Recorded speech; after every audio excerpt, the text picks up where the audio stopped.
दोस्तों, हम हर हफ्ते बड़ी मेहनत से आपके लिए एक दिल दहला देने वाली एनिमेटेड हॉरर स्टोरी बनाते हैं। तो अगर आप हमारी यानी खूनी मंडे चैनल की कहानियां एंजॉय कर रहे हैं तो हमारे चैनल को सब्सक्राइब कीजिए और हमारी लेटेस्ट वीडियोस की नोटिफिकेशन के लिए बेल आइकन दबाना मत भूलना।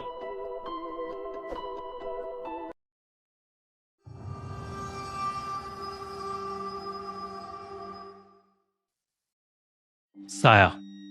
ये घटना 2014 दिसंबर में इंदौर में घटी थी। उस वक्त इंदौर में ठंड का मौसम था और बेहद सर्दी पड़ रही थी।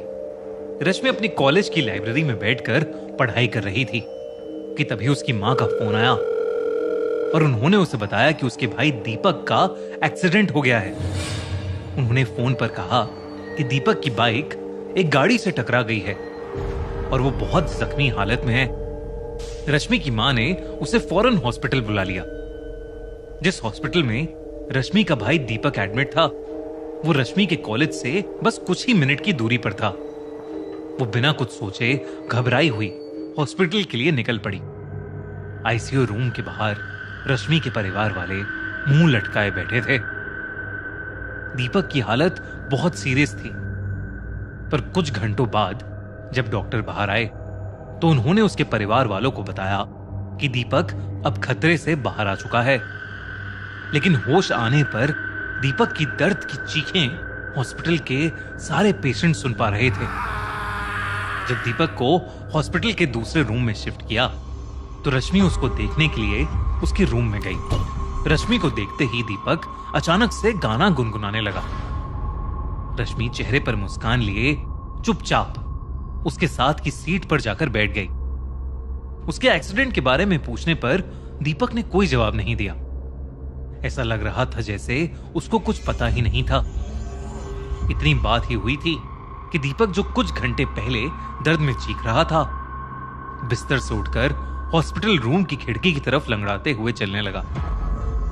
रश्मि ने उससे पूछा कि उसे अचानक क्या हो गया है। रश्मि के सवाल का उसने कोई जवाब नहीं दिया। दीपक खिड़की के पास पहुंचकर खड़ा हो गया और रूम में एक अजीब किस्म का सन्नाटा फैल गया। तभी दीपक ने एक टांग खिड़की पर रख दी। ये देखकर रश्मि का दिल जोर से धड़कने लगा। दीपक पीछे देखकर मुस्कुराया, पर उसका चेहरा पूरी तरह से बदल चुका था। दीपक ने अपना दूसरा पैर भी खिड़की के ऊपर रख दिया। रश्मि उसकी तरफ भागी, लेकिन तब तक दीपक नीचे कूद चुका था। रश्मि ने तुरंत बाहर जाकर सबको अंदर बुलाया। सबके अंदर पहुंचते ही रश्मि ने देखा कि उसका भाई अभी कूदा नहीं है और खिड़की के पास ही खड़ा हुआ है। ये देखकर रश्मि हैरान रह गई, लेकिन उसके छोटे भाई दीपक की आवाज बदलने लगी और वो अजीब तरीके से झटपटाने लगा। ये नॉर्मल नहीं था, मानो जैसे कोई उसे कंट्रोल कर रहा था। वो खाली जगह में किसी को देखे जा रहा था। ऐसा लग रहा था कि दीपक पर किसी का साया आ चुका है। शाम को दीपक लगातार बड़बड़ाता रहा कि अगर वो हॉस्पिटल में ज्यादा देर तक रहा तो जल्द ही कोई उसे मार देगा। डॉक्टर्स के इंजेक्शन देने पर भी वो सो नहीं रहा था। दीपक की हालत अब और खराब होती जा रही थी। रश्मि की मां अपने बेटे को ऐसी हालत में देखकर घबरा गईं और उसे डिस्चार्ज करवा के वापस घर ले गईं। करीब 10 घंटे सोने के बाद जब दीपक अपने घर में उठा, come on fly again. Oh no, काफी क्लोज था बट स्टिल आई लॉस्ट। दोस्तों, मुझे एक सीक्रेट पता चला है और इसकी वजह से अब आप भी बहुत पैसे जीत सकते हैं। सब कुछ पॉसिबल हुआ है एक आकाश सॉफ्टवेयर की वजह से। ये प्रेडिक्ट करता है कि प्लेन कब क्रैश करेगा। इसे कोई भी यूज कर सकता है। लिंक डिस्क्रिप्शन में डाल दिया है और आओ देखते हैं कि इसे यूज कैसे करते हैं। तो एक फोन में आकाश सॉफ्टवेयर खुला है और दूसरे पर इन्वेस्टमेंट वाला प्लेटफॉर्म। प्रेडिक्शन आया -5.92। यहाँ अगर आपने 8,000 इन्वेस्ट किए, ऑटो कैश आउट सेट किया 5.10 पर एंड गेस प्रेडिक्शन सही निकला। इंडिया में बहुत लोग ऑलरेडी आकाश सॉफ्टवेयर यूज कर रहे हैं और उनके रिजल्ट्स भी काफी अच्छे हैं। टाइम और पैसा दोनों सेव हो रहा है। डिस्क्रिप्शन में लिंक दिया है, बस ज्वाइन चैनल पर क्लिक करो। आकाश टीम खुद आपसे कांटेक्ट करेगी और पूरा प्रोसेस समझा देगी। तो वो दोबारा अजीब ढंग से बर्ताव करने लगा।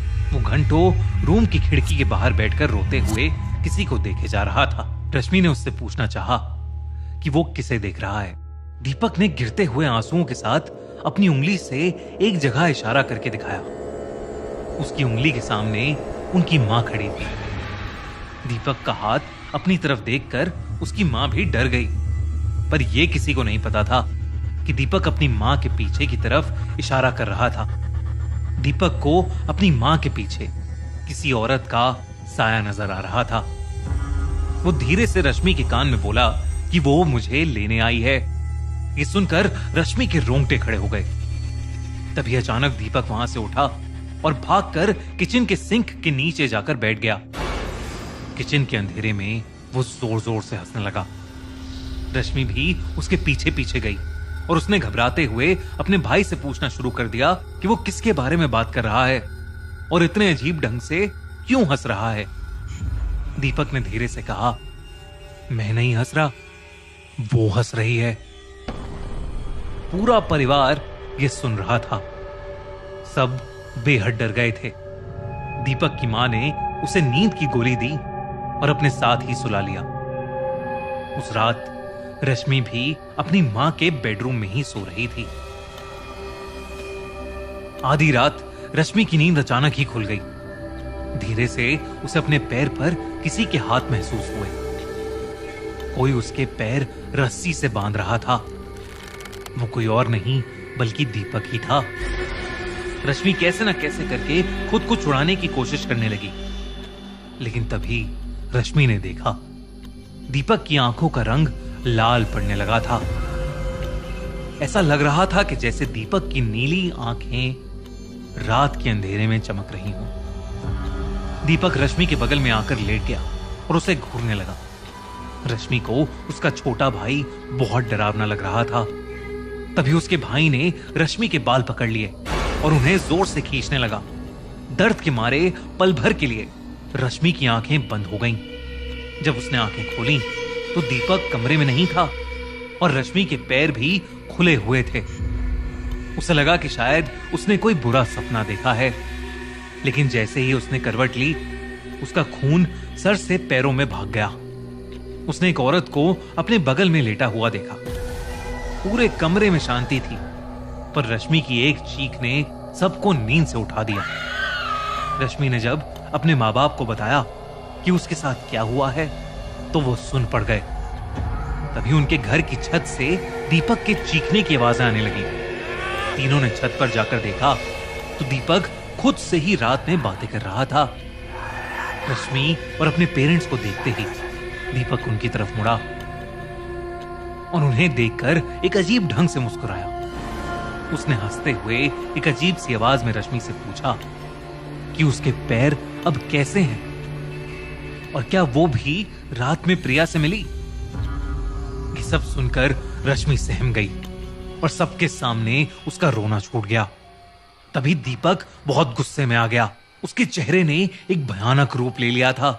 ऐसा लग रहा था कि उस पर किसी आत्मा का साया है। उसने रश्मि को उसके बालों से पकड़कर हवा में उठा लिया। जब उनके पापा दीपक को रोकने उसके पास गए तो दीपक ने दूसरे हाथ से अपने पापा को एक जोर का धक्का दिया और वो नीचे गिर पड़े। दीपक रश्मि के ऊपर बहुत जोर से चीखा और चीखते ही अचानक बेहोश होकर नीचे गिर पड़ा। सुबह जब दीपक को होश आया तो वो अपने ही घर में एक चेयर से बंधा हुआ था। एक पंडित उसके सामने बैठा था।